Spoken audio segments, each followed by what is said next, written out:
So what have we got for you today then? Well, we've got, believe it or not, our friends from Arco. We've got Sharon at Oliphant, who's a business manager, and we've got Sharon Churchill. Now, Sharon's going to talk about CE marking and compliance with regarding PPE and the markings that come on PPE, which we shall all find hopefully very, very interesting indeed. And Sharon is going to back it up and talk about UK CE marking, which is going to become part of UK health and safety, replacing the CE marking from January 2022. So without further ado, I will hand you over to Sharon, and Sharon will share her presentation, and don't forget questions with capital Q, please. Good afternoon, everybody. I'm going to do a presentation on CE markings and compliance, and then, as Gary said, Sean's going to come on and talk about the plans under the UK CA. So everything that I'm showing you and talking about today is going to be available on the IOSH website. I'm going to start with a documentary because I think that this will explain what we're going to go through. So I'll start with that. It's about 7.5 minutes long, so I'm going to press that on play, and then we'll go through some other things after that. It's a bit like you kind of get in the car and you put your seatbelt on and you trust it's not going to let you down if you need to use it. I'd feel pretty cheated if there's one time I did need it, it failed. I've got to check, I know I've got to check and I've got a responsibility, but I don't want to be let down when I need it the most. There's no question that the 1974 Act was a landmark in advancing the understanding of the requirement for very sensible, intelligent safety. Incident reduction has been dramatic. The number of fatal injuries, that is people dying as a result of an injury at work caused by work, is historically low. I think there's a big increase in the dialogue of how important safety is. I think there's a big increase in dialogue in terms of behaviour affecting safety, but evidence says that more work has to be done. The simple fact that people continue to die at work through safety-related incidents, to me, says there's more to do. There's certainly PPE within the workforce that I've come across, which is substandard and therefore not safe. We assume, probably wrongly so, that if product's CE marked, that it's, you know, it's been tested and it's the right product to use. I think when it comes to PPE, we assume there is so much around PPE in terms of certifications and approvals, we take it for granted. People have bought it in good faith. People assume because it has a CE mark, it must be good. Of course, the first thing is, what does CE marking means? CE stands for Conformité Européenne, which is the French equivalent to European conformity. What it means, and in fact it doesn't mean much, it's a stamp that is applied to products and evidence compliance with specific legal requirements. But it's a one-off test. It can have been conducted a number of years ago.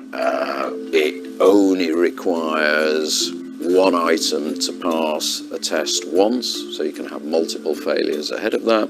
As far as a brand owner is concerned, if his product is certified, it is certified with the componentry that was in it at the time that it was certified. It's not a guarantee that just because that is there, that product actually complies with those standards. A manufacturer, for example, may have changed the composition of that particular boot or that particular glove. Any of the components could have changed. So things like the quality of the rubber used in the sole of shoes. Every time a product is potentially, subject to modification, testing will have to be either redone or at least reassessed in light of the new performance of the products. There are often gaps in that, in my opinion. What you need is due diligence testing that sits behind that. I was more in a consumer goods background before, and it was better regulated.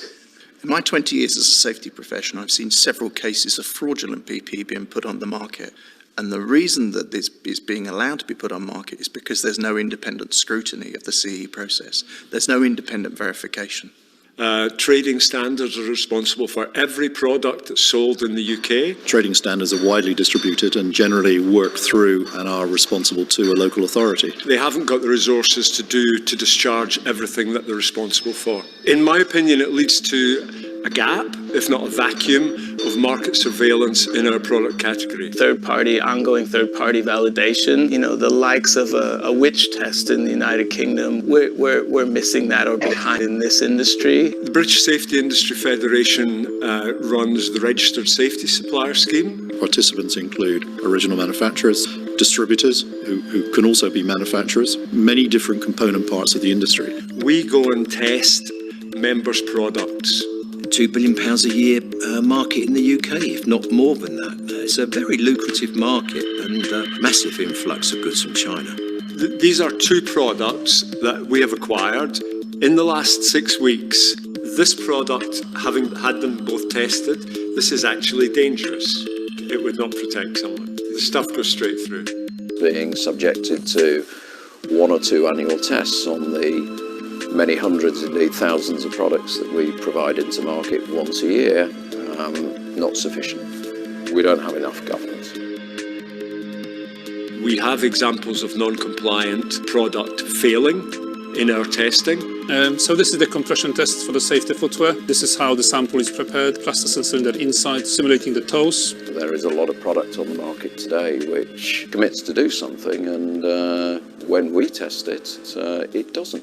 So this sample is 7.45 millimeters. It should be at least 14 millimeters. So this is a tragic fail, to be honest. This is the flame chamber.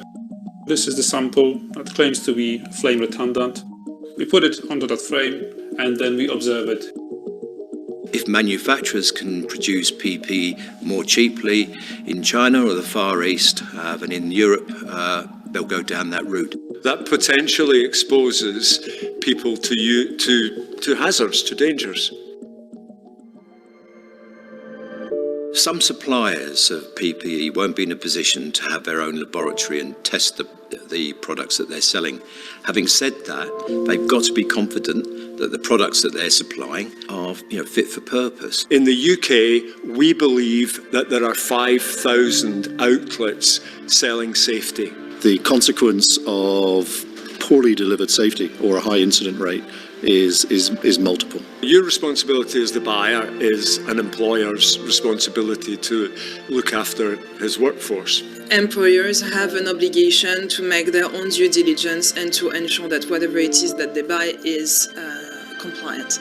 If they don't do that, there are responsibility from both civil and criminal responsibility. There's a number of consequences for not getting it right, and they range from what is most importantly the moral aspect to it not preventing the very thing it was designed to prevent. That in turn has a knock-on effect to the reputation of the organisation, to the morale within the organisation. The consequences would be, of course, prisons for the individuals involved, potentially fines, of course. We are still seeing somewhere in the region of 600,000 workers a year reporting that they've suffered injury at work. PPE is very important. It's the first thing you put on when you come to site, because it's the thing that's going to be the last barrier that you need to make sure that you're doing your job safely. The consequences of failure are serious enough to drive the behaviours that we don't see enough of in today's UK safety market. You select it, it's your responsibility. It's your job to do your job, and we will not do that for you.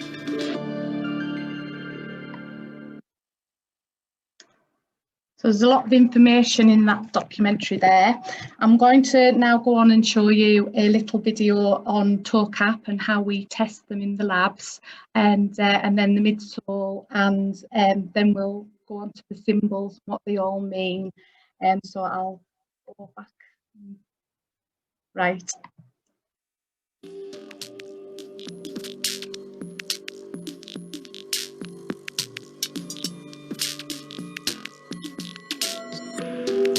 As part of our due diligence product testing process, our UCAS accredited safety lab ran standard compression tests on a number of safety boots with non-metallic toe caps. First, let's look at how our own Arco safety boots performed. The standard test involves 1.5 tonnes gradually being applied to the toe area, the equivalent of a forklift truck.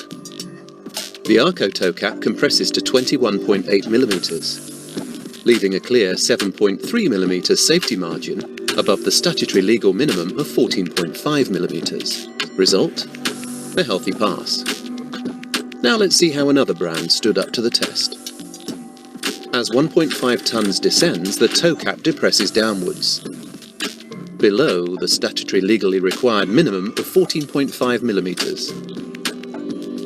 As it reaches 8.5 millimetres, the resulting toe gap would result in a fracture or crush level 2 injury.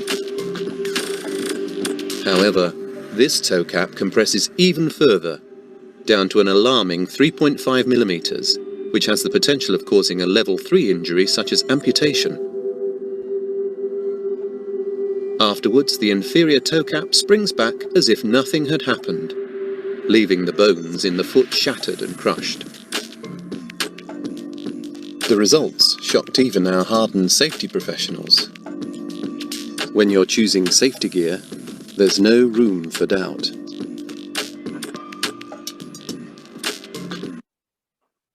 Quite shocking findings there. So we'll go on to the midsole and a little video on midsole and how we test that.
So remember, I said at the beginning that I will be sharing all of this information. It'll all be on the IOSH website because there is quite a lot of really, really useful and good information that I'm sharing here, a lot to take in. There'll also be the expert advice sheet on the midsole, which explains how we test the midsole. So that'll be on there as well. And then there's the symbols, which are all in the footwear section of the catalogue. There's a whole page dedicated, so you can look and see what all of the symbols mean. So if you're looking for something composite midsole, you've got the symbol there. There's also the SB, S1, 2 and 3 and what they all are tested to. Electrostatic, I shouldn't have picked that one, should I? Because I can't even say it. But they're all there, so they'll be included on the website as well. So all that information will be there. So I'm going to move on to the EN 388 update on hand protection with gloves and the way the coop testing is done now for cut resistance. So I've got a video to share with you. When you on specify that. Cut 5 level gloves, you're providing the highest level of protection for your workers, right? Wrong.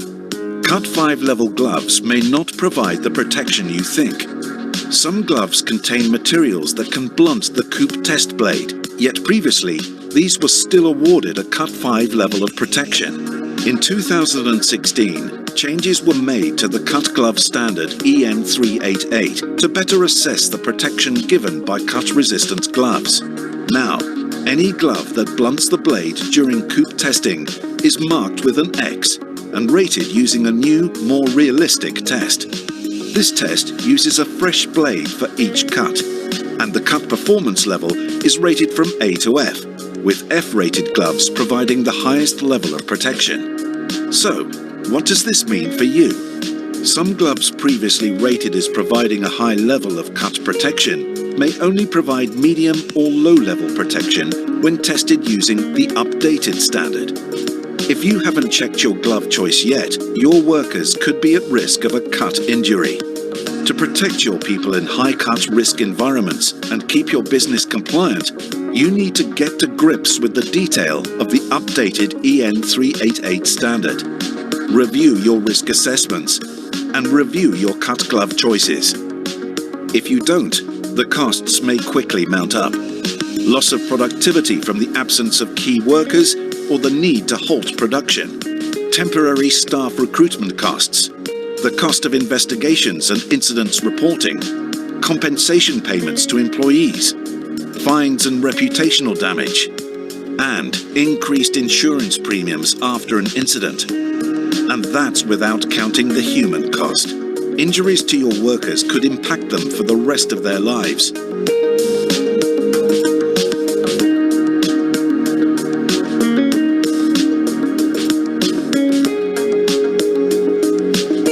It's easy to become overwhelmed by changes to legislation and standards. What if you could work in partnership with a supplier who is an expert in safety, has an end-to-end service to identify and assess your workplace cut hazards, technical specialists who will work with your team to select the most appropriate gloves for the job, a full range of cut protection gloves to suit all working environments, independently accredited lab team always up to date on legislation and standard changes, and a 5-step product assurance process to continually keep your business compliant and your people safe. Let ARCO help you get to grips with EN 388.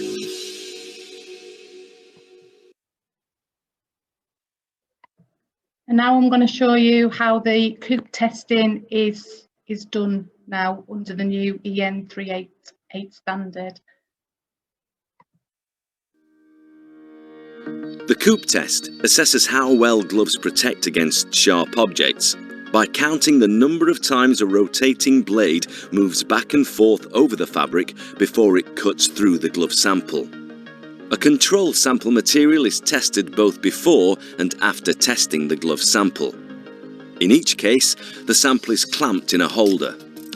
The aluminium foil enables the coop test machine to detect the moment of cut through by the blade. Gloves with high levels of cut protection can blunt the blade during testing.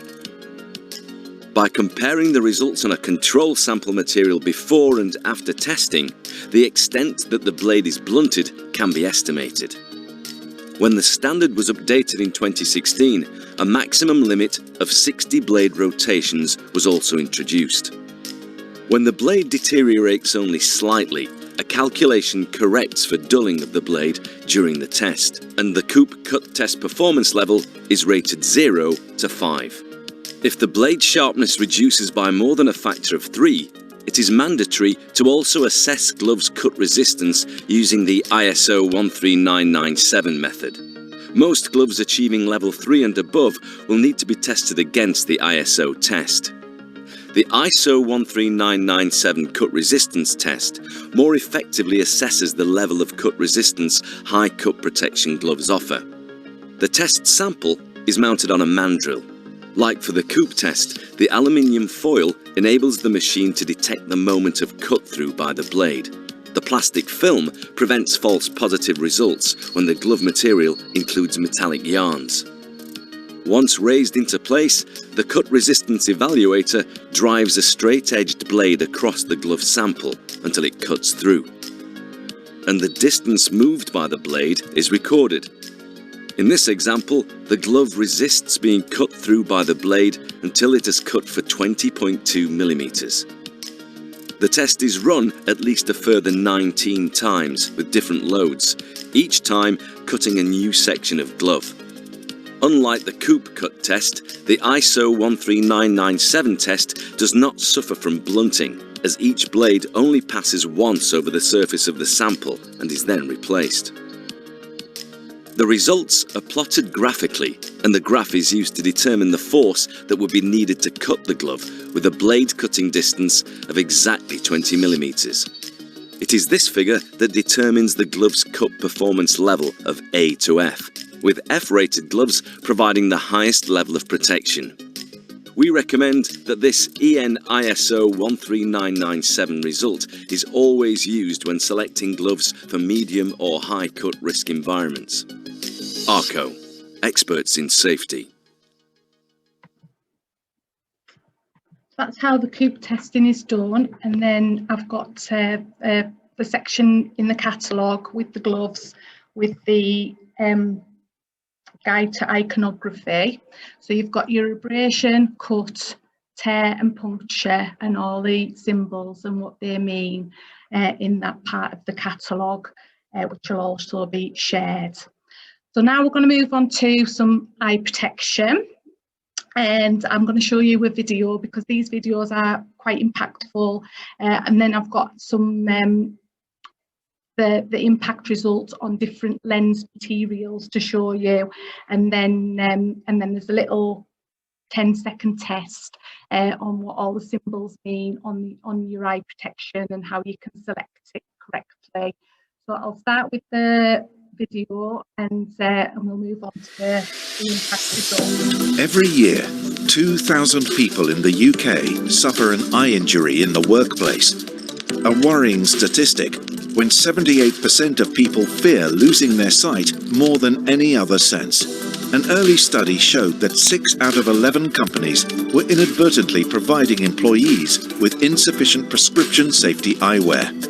With 1 in 3 employees requiring prescription safety eyewear rising to 1 in 2 in an aging workforce, the scale of this risk cannot be ignored. You may be confident that you have specified the right prescription safety eyewear for the job. However, flaws in your purchasing process could be putting your employees at risk. Do you know what's being supplied to your employees? There are 4 main risk factors to consider. Delegation of ordering responsibility to someone else, where there's a risk that the person purchasing the prescription safety eyewear either hasn't been trained or hasn't been given the correct safety ratings required when the order is placed. Internal administration or clerical errors. Ordering the wrong safety eyewear can be as simple as not knowing about or missing a checkbox on an order form. Lack of understanding around safety eyewear ratings. Do the people purchasing on your behalf know the difference between S and F ratings for prescription safety eyewear?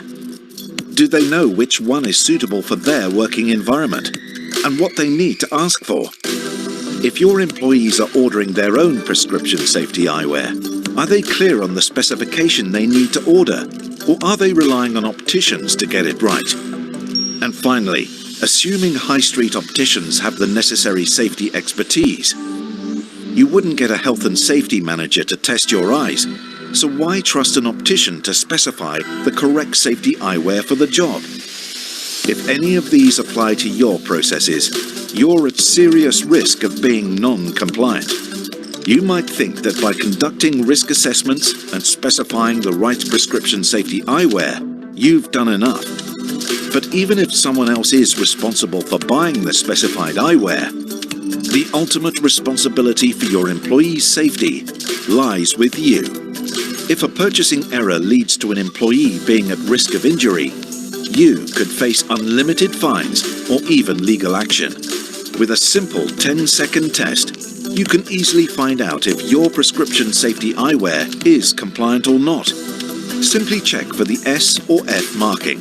This will tell you if your prescription safety eyewear is up to the task. Minimizing the risk in your buying process will help to minimize the risk to your workforce. Remember, you need to check the prescription safety eyewear of everyone who uses it. It's critical you have the right specialist expertise at every step of your processes. Take our short quiz to assess your level of risk and find out how ARCO can help you mitigate that risk at every step of your processes. So I'm going to show you some impact results now using different lens materials, and it's quite alarming. So there's no sound on this, but I'll play it for you, and this will be included in the material that's available on the IOSH website.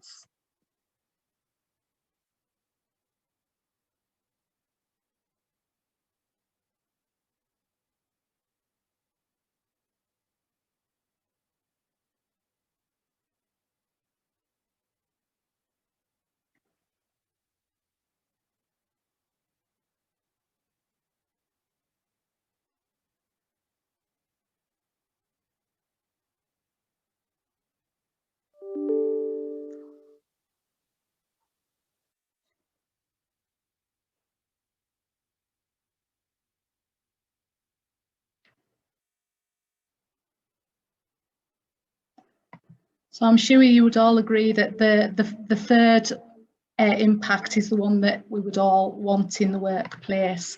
So there is the impact, where am I? The 10-second test on the lens markings. So there's all the information on there for what all of the letters mean. So that'll be on there as well, and what to look for. And then we've done that bit. The list is getting to the end now. So we've got a know your risk tool, and this is a really useful tool. Anybody can go onto this, and I'll just, you can see there, so you can look which of the following are you responsible for in your role. So you would look through that and I'll just randomly put something there, and then you go on to the next question and what you're responsible for buying or specifying. So we'll tick that one, and then if it's life-altering, life-threatening, or you're unsure, we'll put that next question. And then what do you consider to be your biggest risk when it comes to PPE? So you can select what your biggest risks are. We'll put that one. How do you currently ensure that all PPE used in your organisation is fit for purpose? So obviously you can look at all of those and select all of the ones that apply to you. And then, as you understand it, what level of assurance does the CE mark provide? So, and then you're going to get a report. It's quite quick. The report will come up and then you can bring that to us and we'll work with you on the report. It's not coming through. Just there. View your report. So it's quite fast. So you would answer those questions accordingly and then you would get your personalised report. And you can work through that and then come to us and we'll work with you on that. You can download your report onto a PDF. So that tool will be available on the IOSH website as well. So I'm going to now show you a virtual tour of our lab with Neil Hewitt, who's our SHE director. Just bear with me till I get this set up. And then I've got a little advert to show you, and then I'm going to pass over to Sharon Churchill, who's regional sales manager. We've got a business development manager in all of the regions. So if anybody's unsure as to who looks after them, you can reach out to us and we'll get the person that you need to respond to you. So just bear with me till I get this set up. As well, this will all be, the whole presentation is on the website because I'll be sharing it all. But this is the lab tour, the virtual lab tour with Neil Hewitt, our SHE director.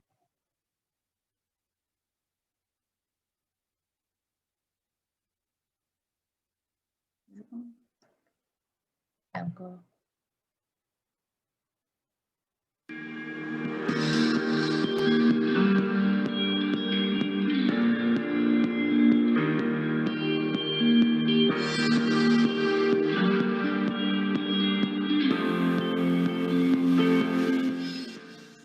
How confident are you in your safety equipment choices? Is every product fully compliant and quality assured? Can you be certain that your supply chain is free from slavery? To deliver that level of reassurance, you need a rigorous and robust process in place. Our 5-stage product assurance process puts the safety of people and businesses at its heart. We search globally for the highest quality products, selecting only the best suppliers from over 35 countries. As the market leader, we're committed to driving standards across our industry and around the world. We continuously test quality at every stage, from product development through to ongoing market surveillance. Our state-of-the-art testing facility constantly challenges the safety industry, setting new standards in quality and monitoring, identifying and eradicating dangerous substandard products from supply chains. For us, it's not just about selling products, it's about creating a world where everyone is safe at work. So when you buy from Arco, you know quality, safety and reliability of products is second to none, because the smallest details can make the biggest difference. Welcome to Arco Product Assurance.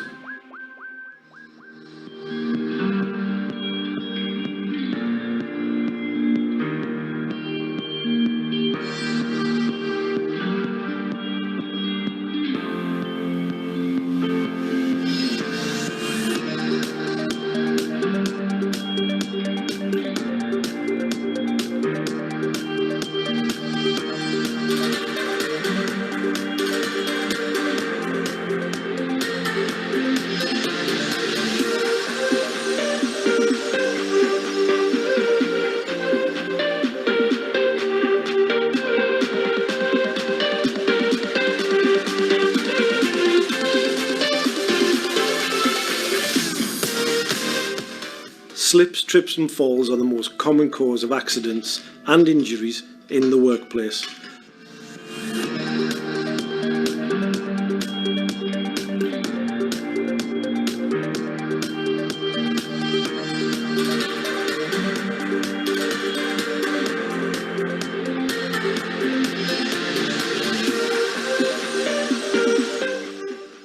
Welcome to the Chemical Testing Laboratory. Up to 40% of industrial workers suffer a skin issue as a result of their jobs.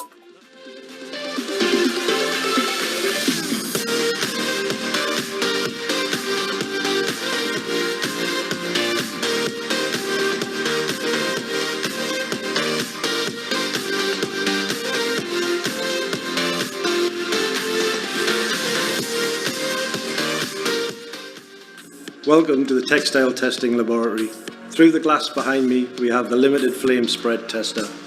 It goes without saying that flame retardant clothing can dramatically reduce the chance of life-changing injuries and potentially death.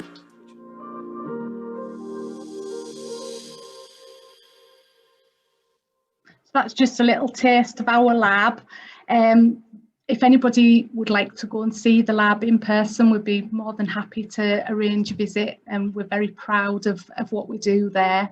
So I'm going to finish off with an advert that has been shown on national television. I don't know, you maybe have seen it if you get time to watch television, but I'm just going to finish off with this, and it's just your world made safer, and then I'm going to pass you over to Sharon. Wherever you live, wherever you work, whatever your situation, our vision is to make your world safer. As experts in safety, we can do so much more than just provide safety products and services. From our commitment to drive up standards and make workplaces safer across the nation, to our ethical and environmental efforts to make our planet a more sustainable place to live, to providing our customers with the highest quality products, knowledge and services to keep themselves, their businesses and their people safe. To our colleagues who make the difference every day in protecting the lives and livelihoods of our customers, their families, and the communities in which we operate. In an industry that doesn't make promises lightly, we promise to use our 130 years of expertise to make a positive impact that reaches beyond the workplace to help save lives and make the world a safer place for everyone. Your world made safer. Arco.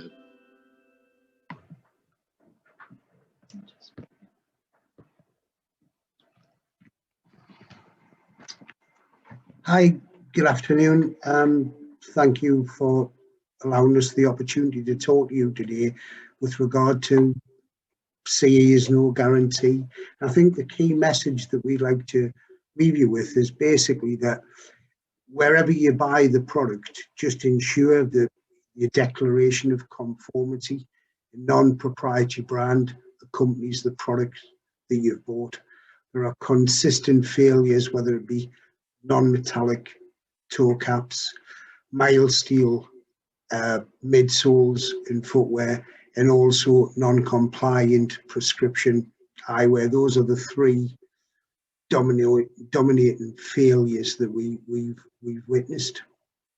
Today I'd like to just end with a little information with regard to the change in PPE and the introduction of the UK CE marking following the UK's departure from the EU.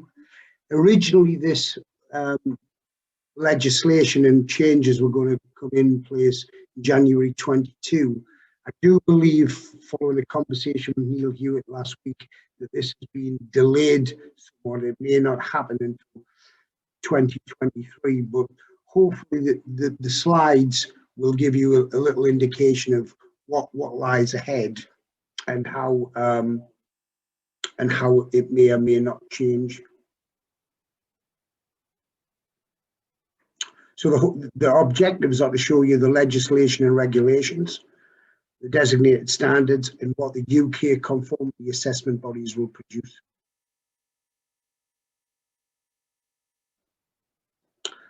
I think it's self-explanatory. The EU regulations of 2016-425 were made applicable in the UK, and since its withdrawal, we have to go above and beyond that.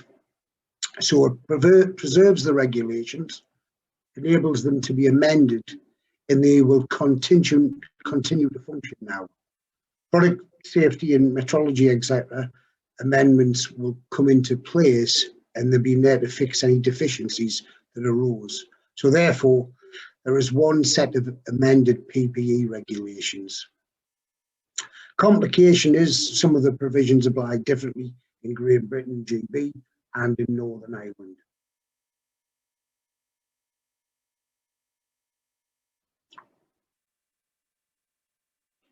So basically they're largely the same, but they become UK designated standards. A designated standard is basically a standard which will be developed by consensus, which may be recognised by the government in part or full of providing a reference to gov.uk. Depending on the product, it can be standard published by a specific recognised standard body, which could include the BSI, European Committees for Standardisation, CEN, CELILEC, or the ETSI. And there could become designated standards with different prefixes. So EN standard could become BS, BSEN, yes. In Northern Ireland, the standard remains the same. So from January 2021, most UK-based notified bodies will become UK conformity assessment bodies, are registered in assessing products for the GB market against essential health and safety requirements. They'll be going through the carry out of conformity assessment procedures and certification that was set out in the 2016 regulation. And that's quite key, because basically that means that if there is a CE guarantee, you've got to go through the due diligence that ensures that what that CE marking says it does, it actually does. And part of that is make sure that there's been the product that you're seeing now is exactly the same makeup of the product that was tested when the CE legislation was given out. So the UK has established a new framework for the UK-based bodies, which will assess the PPE against GB rules.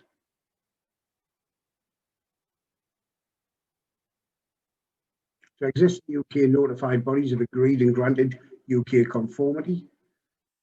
They do not need to seek re-accreditation, and they retain their 4-digit identification body number. So those that exist at the moment will still exist, but any new UK conformity assessment bodies will be assigned a new number by the Office of Product Safety and Standards. So those that are there now will exist. Anybody new will have to conform with the Office for Product Safety and Standards. So the markings, a new marking, will be placed on products as a means of showing confirmation with relevant UK legislation. It will become basically Great Britain's equivalent of the CE mark. The products that will be affected will be the goods that which previously required the CE marking, and this includes PPE. This means that type category 2 and category 3 PPE for sale in GB will need a UK CE certificate from a UK conformity assured body.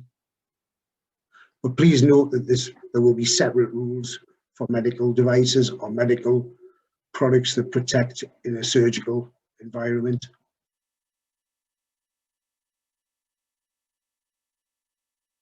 So Great Britain, UK CE marking will be used for goods being placed on the market in England, Wales and Scotland. UK CE marking will not be recognised in Northern Ireland. Products placed on the market in Northern Ireland require either CE marking or the UK NI marking. The European Union UK CE marking will not be recognised in the EU. So products currently requiring a CE marking will still need a CE marking for the EU.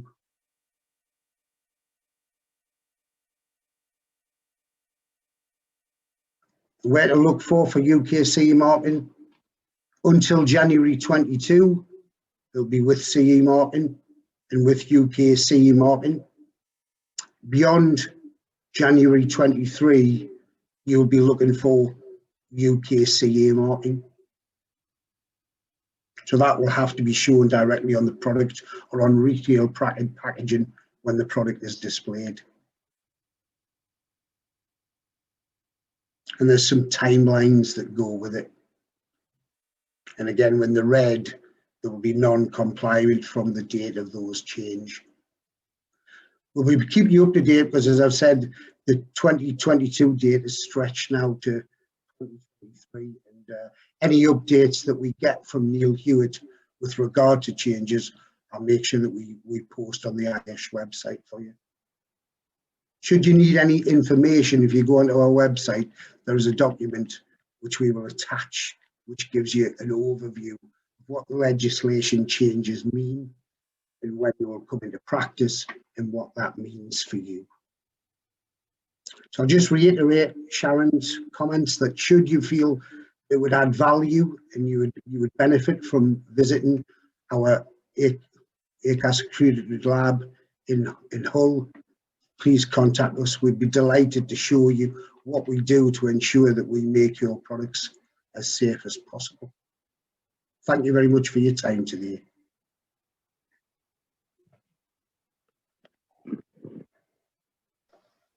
Okay, thank you very much, guys.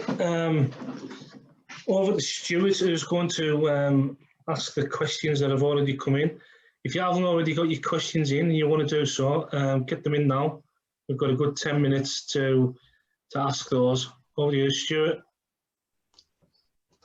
Thank you very much, there, Gary. Sorry.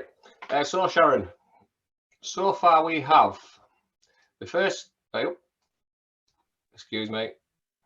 The first question we have is, in healthcare, there is a potential for needle stick injuries.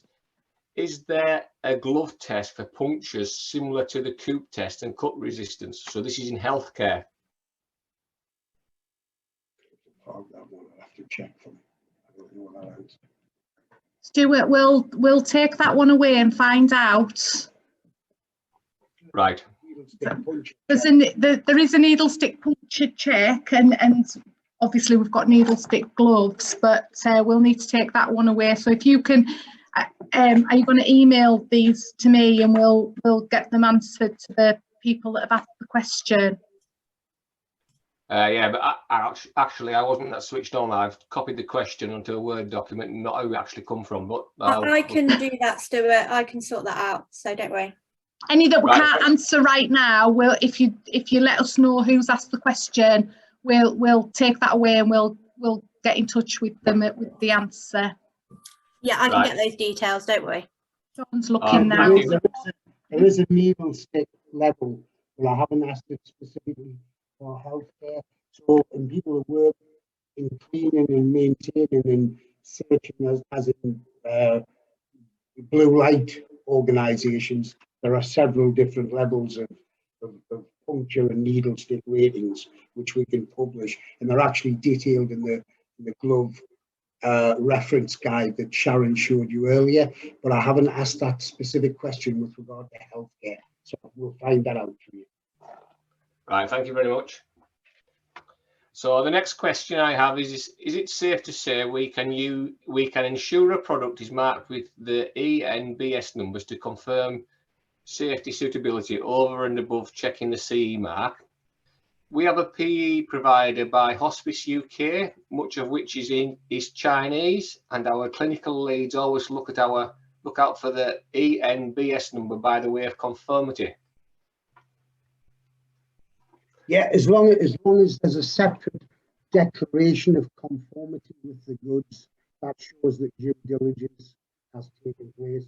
So that certificate of conformity will show you the tests. It will be signed, and it confirms that the product that you have received complies with the testing procedure.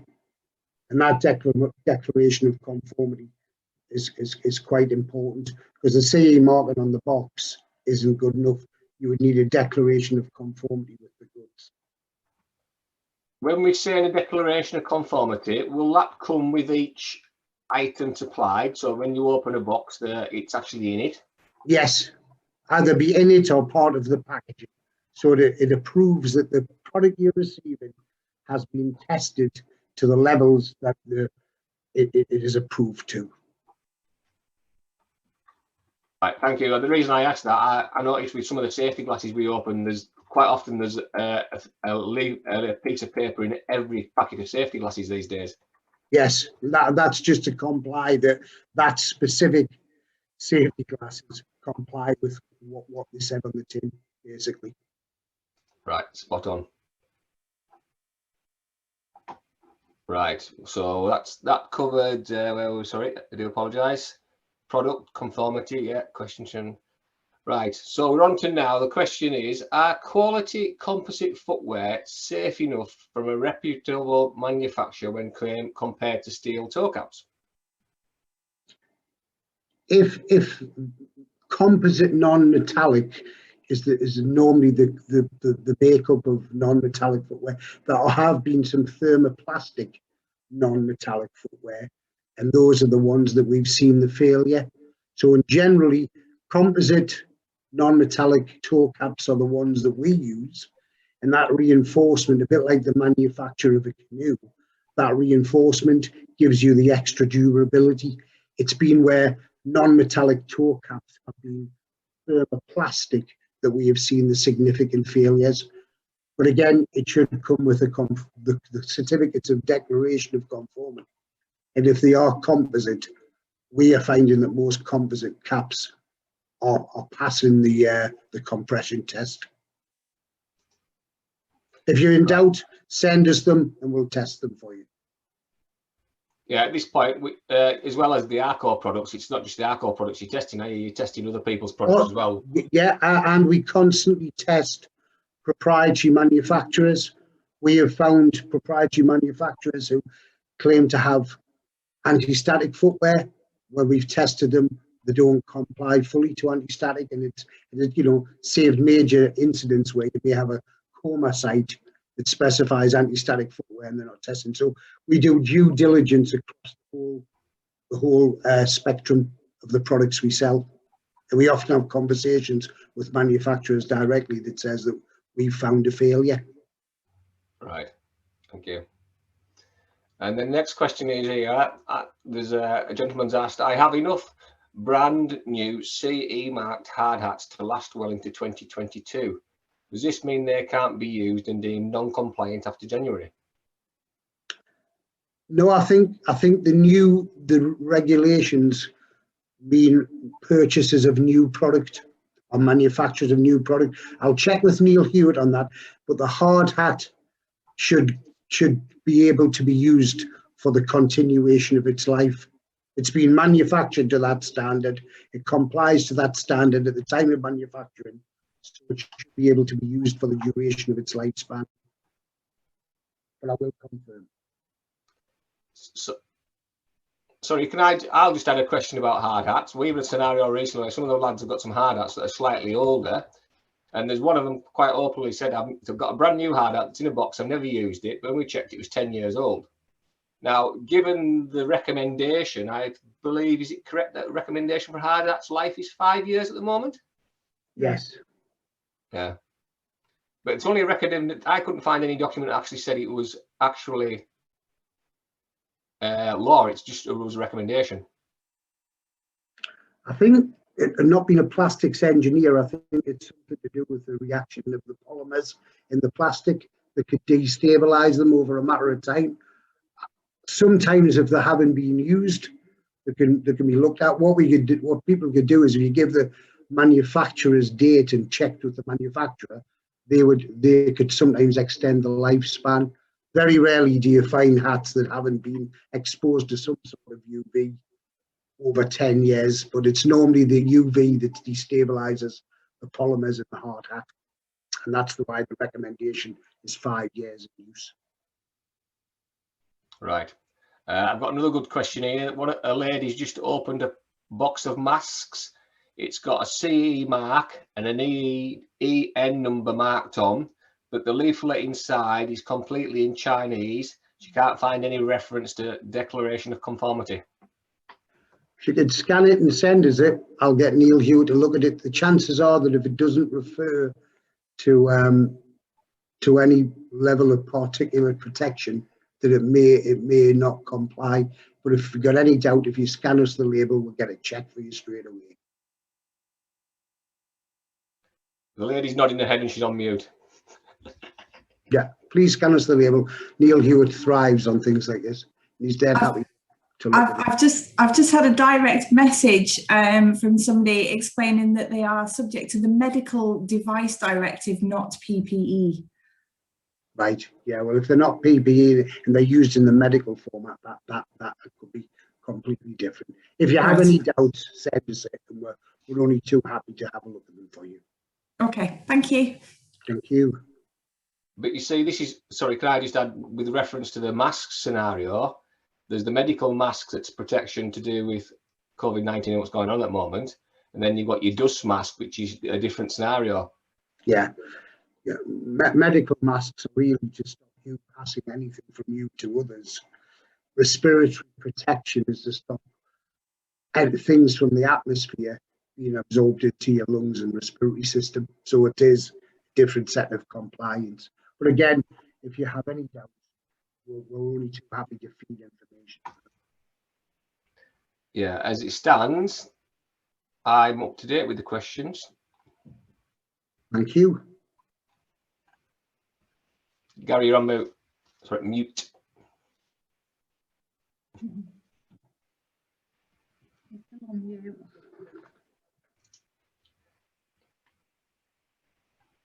Gary, you're still on mute. Thanks for that. I was talking to myself there for 2 minutes. Yeah, so we have got a couple more minutes if there's any last minute questions that want to come through. But other than that, we're bang on 2:30. Excellent. Oh, that's a comment. Yeah, excellent presentation, guys. A lot of informative information for everybody to take away. Like you say, will be shared on the IOSH website, and the invitation to Hull to come and have a look at the facility. I'm sure it will be taken up by somebody, or if not more than one, in the room. So thank you very much on behalf of South Cumbria, North Lancashire, for taking your time out today and coming to speak to our members. Absolutely delighted with the presentation, and thank you very much indeed. From my point of view, before everybody disappears, look out for our LinkedIn page. Please follow us on LinkedIn. It helps us get our message out there. The more people that follow us, the more exposure we get, because we enjoy running these sessions for you as well. Please look out for any invitations that are going to come through for any future meetings, both on Zoom and when we can get back in physical format in a meeting room in the hopefully not too distant future, because we do miss our face-to-face contact with everybody.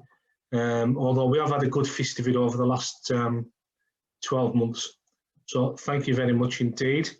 Thank you, Sharon. Thank you, Sean. And no doubt that in future you'll come and see us again. So thank you very much.